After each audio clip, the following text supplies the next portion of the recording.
Saudações amantes da serenidade! Hoje exploraremos juntos o caminho da meditação e autodomínio. Inscreva-se agora para não perder as chaves para uma vida cheia de paz e propósito. Em minha escola na Índia, havia um garoto que tinha sido trazido por seus pais. Nós costumávamos aceitar apenas crianças com menos de 12 anos de idade, mas ele era bem mais velho. Eu lhe disse que poderia ficar com uma condição, se estivesse disposto a ser bom. Tive uma conversa sincera com o garoto e lhe disse: você decidiu fumar e seus pais não querem que fume. Você os derrotou, mas não conseguiu derrotar seu próprio infortúnio. Está ferindo a si próprio. Minha flecha atingiu o alvo e ele começou a chorar e disse: meus pais viviam batendo em mim. E prossegui: pense no que está fazendo a si mesmo. Vou aceitá-lo, mas com uma condição: que eu não seja um detetive, mas um amigo. Enquanto estiver disposto a corrigir seus erros, conte comigo. Mas se mentir, não farei nada para você. A mentira destrói a amizade. Portanto, nunca minta para mim. Após aceitá-lo, lhe prometi: quando você quiser fumar, eu mesmo lhe darei cigarros. Um dia ele veio a mim e disse: estou com uma vontade doida de fumar. Dei-lhe dinheiro e o garoto mal podia acreditar no que via. E balbuciou: fique com ele. Ele não queria o dinheiro. Insisti para que saísse e fosse comprar os cigarros, mas ele se recusou. E ao fim desse cabo de guerra, declarou: talvez o senhor não acredite, mas perdi a vontade de fumar. O resultado do ensino e da disciplina foi que ele finalmente se tornou um santo. Despertei sua consciência espiritual. O ponto máximo desta consiste no esforço íntimo para subir rumo à felicidade perene. Poucas pessoas fazem esse esforço. Você, no entanto, deve se esforçar sem descanso para ser bom, mesmo que seus pecados sejam profundos, como o Oceano Atlântico. Ao longo de umas poucas encarnações, você se tornou um ser humano. Porém, ao longo da eternidade, é um filho de Deus. Por que pensar em você mesmo como um pecador? Isso pode ser correto algumas vezes, em nome da humildade, desde que se concentre na grandeza de Deus e não em sua insignificância diante dele. Mas para que insistir na negatividade e na limitação? Se você quer encontrar algo valioso, sepultado sob um deslizamento de terra, não ficará pensando nesse objeto enquanto estiver removendo a lama? Porém, se prestar atenção apenas na lama, poderá esquecer o verdadeiro propósito de cavar e desistirá da tarefa. Não sejamos suscetíveis demais, nem tenhamos autopiedade. Isso aumenta nossa supersensibilidade. Você talvez esteja alimentando queixas contra alguma coisa, sem ninguém saber do que se trata. O melhor a fazer é olhar para dentro de si mesmo e remover a causa dessa sensibilidade. Muitas pessoas acham que devem ter piedade de si próprias e que a autopiedade lhes trará algum alívio. Mas a autopiedade é um vício como o ópio. Toda vez que um viciado em ópio toma a droga, ele mergulha mais fundo no vício. Seja duro como aço contra a autopiedade. Se o fogo da sensibilidade penetrar em seu coração e você permitir que ele fique lá, esse fogo devorará as fibras de sua paz. Você mesmo é que deve ter forças para controlá-lo, sabendo que a supersensibilidade é um agente do diabo, empenhado em destruir sua paz. Toda vez que a sensibilidade visita seu coração, ela desconecta você da canção divina da paz, que poderia soar em seu íntimo, caso você não fosse tão sensível. Quando a sensibilidade se manifestar, procure dominar suas emoções e não ponha a culpa nos outros. Assuma a responsabilidade por ela Essa é a única maneira de repeli-la. Aquele que nasceu com alguma deficiência deve resistir bravamente à tentação de se embriagar com a autopiedade. Ter dó de si mesmo é diluir a capacidade interior de vencer. Afirme ao contrário, não existem obstáculos, apenas oportunidades. Não ponha a culpa em ninguém, nem mesmo em si próprio.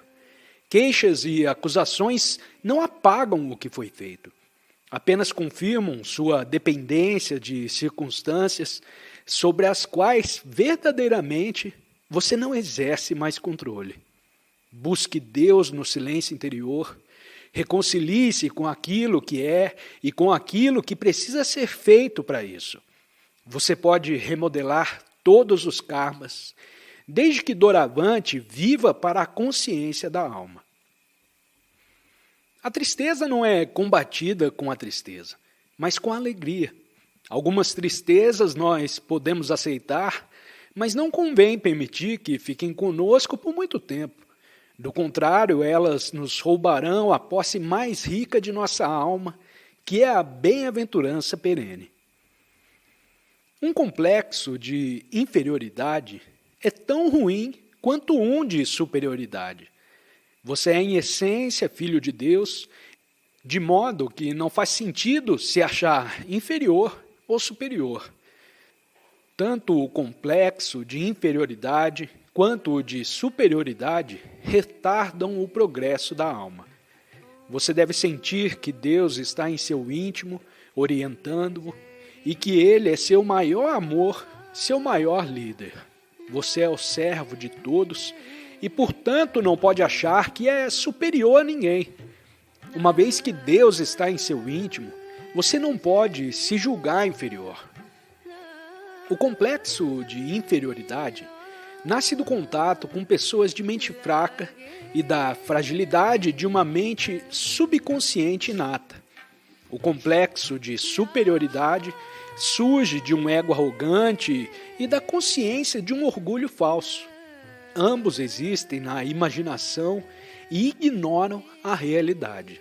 Nenhum dos dois pertencem à alma verdadeira e toda-poderosa.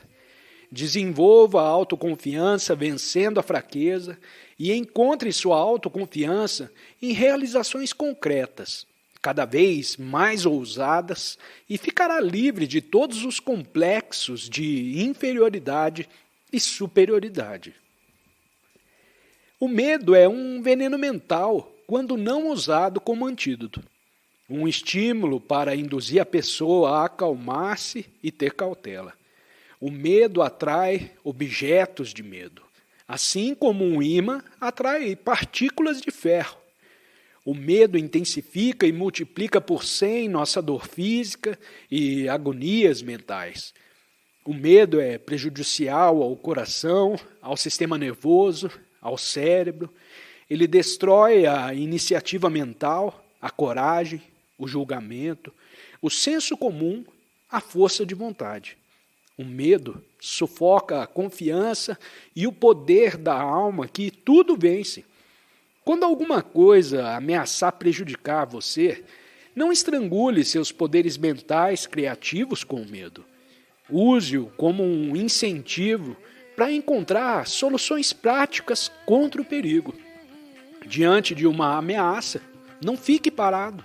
Faça algo a respeito, reunindo com calma todo o poder de sua vontade e julgamento. O medo do fracasso ou da doença se alimenta de pensamentos insistentes em possibilidades adversas, até que estas se enraizem no subconsciente e, por fim, no superconsciente. As sementes do medo germinam e enchem a mente de plantas do medo, que dão frutos venenosos e amedrontadores. Se você for incapaz de desalojar o medo terrível do fracasso ou da má saúde, distraia a mente, voltando a atenção para livros interessantes, envolventes, ou mesmo para divertimentos inofensivos. Depois que a mente esquecer seus medos apavorantes, encoraja a descobrir e eliminar as causas do fracasso e da má saúde no solo de sua vida cotidiana. Não tenha medo de doenças ou acidentes só porque foi vítima deles antes. Ao contrário, tenha medo de ter medo, pois ele criará uma consciência de doença e acidente. E se o medo for forte o bastante, você atrairá exatamente aquilo que mais teme. Por outro lado, a vontade corajosa, com toda probabilidade, irá evitar doenças e acidentes, ou pelo menos minimizar a força deles. Certo homem que vivia nas imensidões geladas do Alasca degustou umas uvas deliciosas enviadas por um amigo de Fresno. Apaixonou-se a tal ponto pelas frutas que arranjou um emprego em Fresno, onde todos os tipos de uvas crescem em abundância, e deixou o Alasca para sempre. O homem, ao chegar a Fresno, foi convidado à casa de um amigo, onde uma jovem senhora lhe levou um cacho das uvas que ele tanto apreciava. O recém-chegado ficou fora de si de tanta alegria, e enquanto ia trincando as bagas, murmurava: "Ah, lhe agradeço do fundo do coração. Muito obrigado. Deixei o Alasca justamente por causa dessas frutas." "Pois meu senhor poderá ter quantas desejar. Possuo um vinhedo e todos os dias lhe trarei um punhado de cachos", disse a mulher. No dia seguinte, logo de manhã, ela chegou à casa do apreciador de uvas com um cesto cheio. O homem, que ainda não pudera digerir todas as uvas engolidas na véspera, apareceu à porta sorridente. Saltou de alegria ante a perspectiva de se fartar com os cachos que a senhora lhe levava. "Ah, que maravilha poder tê-los em tamanha quantidade! Quanta sorte!" "Obrigado, obrigado!" gritava o homem. Degustou algumas bagas na presença da mulher, por uma questão de educação, embora ainda trouxesse na boca o gosto das que ainda não haviam sido digeridas. Quando a mulher partiu, ele contemplou as uvas com admiração e olhos cobiçosos. Passou-se uma hora e o homem começou a chupar as uvas de novo. O dia inteiro foram só uvas, uvas e uvas. Na manhã seguinte, ao raiar do dia, a jovem senhora apareceu com uma quantidade ainda maior dos frutos de seu vinhedo e chamou o homem. Meio adormecido, já sem grande entusiasmo, e um pouco irritado por ter sido arrancado de um sono profundo, mas forçando um sorriso amistoso, o homem saudou a senhora das uvas. "Olá, boa mulher, obrigado por tão belo presente." Na terceira manhã, como sempre, lá estava a mulher com um monte de cachos de uva. O homem, sonolento e com um risinho amarelo no rosto, cumprimentou e disse: "Minha senhora, é muita gentileza sua me trazer essas uvas, mas a verdade é que ainda tenho um pouco das de ontem." Na quarta manhã, a mulher chamou de novo o homem do Alasca, trazendo uma grande quantidade de uvas. Ele foi atendê-la com relutância e, sem sorrir, saudou-a. "Ah, uvas de novo? Muita gentileza sua, mas já tenho o suficiente." Mas a mulher, sem acreditar naquela história e achando que o homem apenas não queria abusar de sua generosidade, lhe levou ainda mais uvas no quinto dia. Bateu à porta e ele, saltando da cama como se tivesse visto um fantasma, gritou: "Que horror, minha senhora! Uvas, uvas e mais uvas? Com os diabos, uvas de novo?" A mulher sorriu e disse: "Estou contente por ver que o senhor detesta uvas. Acho que não irá mais me privar do prazer de vendê-las." Essa história mostra que o excesso é sempre ruim. Não importa quão agradável seja uma coisa, se você exagerar em seu uso, ela deixará de lhe dar prazer e, em vez disso, lhe dará desgosto. Lembre-se, Não exagere na comida, no sono, no trabalho, na atividade social ou em qualquer outra, por mais agradável que seja, pois a indulgência excessiva só traz infelicidade. Convém distinguir entre o necessário e o supérfluo. As coisas necessárias são poucas, ao passo que as supérfluas não têm fim. Para ser livre e feliz, considere apenas as suas necessidades. Pare de alimentar desejos sem conta e de perseguir o fogo fato da aventura enganosa. Quanto mais depender das coisas exteriores para a sua felicidade, menos felicidade experimentará. Desejar o supérfluo é o meio mais seguro de empobrecer. Não seja escravo de bens e posses. Procure reduzir até as suas necessidades. Gaste o tempo na busca da felicidade e da bem-aventurança duradouras. A alma imutável e imortal se oculta por trás da tela de sua consciência, onde estão pintadas as imagens tenebrosas da doença, do fracasso, da morte e etc. Erga o véu da mudança ilusória e instale-se em sua natureza imortal. Entronize sua consciência instável na imutabilidade e serenidade interiores que são o trono de Deus. Faça com que sua alma manifeste bem-aventurança dia e noite. A felicidade pode ser assegurada pelo exercício do autocontrole, pelo cultivo de hábitos simples e pensamentos elevados, e pela economia de dinheiro, ainda que se ganhe muito. Tente ganhar mais a fim de ajudar os semelhantes a ajudar-se a si mesmos. Uma das leis tácitas da vida é que quem ajudar os outros a obter abundância e felicidade será sempre ajudado e obterá mais e mais prosperidade e ventura. Essa é uma lei da felicidade que não pode ser infringida.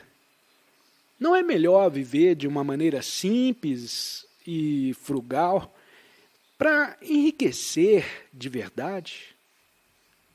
A alma não consegue reencontrar a aventura perdida em coisas materiais, pois o conforto que estas oferecem é ilusório. Depois de perder o contato com a divina bênção interior, o homem procura saciar sua sede de ventura nos prazeres falsos dos sentidos, nos níveis mais profundos de seu ser. Contudo, permanece consciente do seu anterior estado de imanência com Deus. A verdadeira satisfação lhe escapa, porque, passando de um prazer sensual ao outro, o que ele persegue é sua perdida felicidade no regaço do Senhor. Que cegueira! Por quanto tempo ainda você, já farto, saciado e aborrecido, teimará em não procurar alegria dentro de si mesmo, o único lugar onde ela pode ser encontrada? Pense por um instante no que Jesus Cristo teria querido dizer com as palavras: segue-me e deixa aos mortos os sepultar os seus próprios mortos. O significado é que a maioria das pessoas está morta sem saber.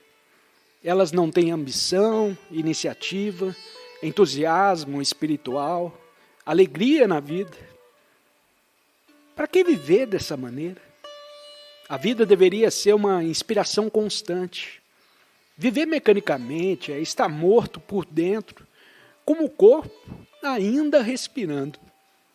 O motivo pelo qual a existência das pessoas se arrasta de forma tão insípida e desinteressante é que elas dependem de canais rasos para sua felicidade, em vez de ir até a fonte inesgotável de toda a alegria dentro de si mesmas. Para que gastar todo o nosso tempo com coisas que não duram? O drama da vida tem sua moral no fato de ser apenas isso, um drama, uma ilusão. Os insensatos, imaginando que a representação é real e duradoura, lastimam as partes tristes, lamentam que as alegres não se eternizem e deploram que a peça tenha de acabar. O sofrimento é o castigo de sua cegueira espiritual. Os sábios, porém, sabendo que o drama não passa de ilusão, buscam a felicidade eterna no eu interior.